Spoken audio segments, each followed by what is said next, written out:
recording the handpan with pedal multi-effects is very tricky, because what people come to hear from the speaker and what I come to hear on the video is two different things.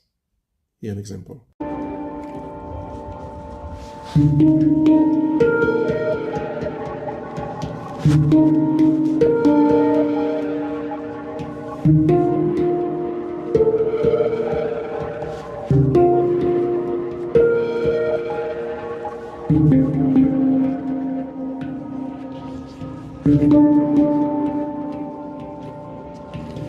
you.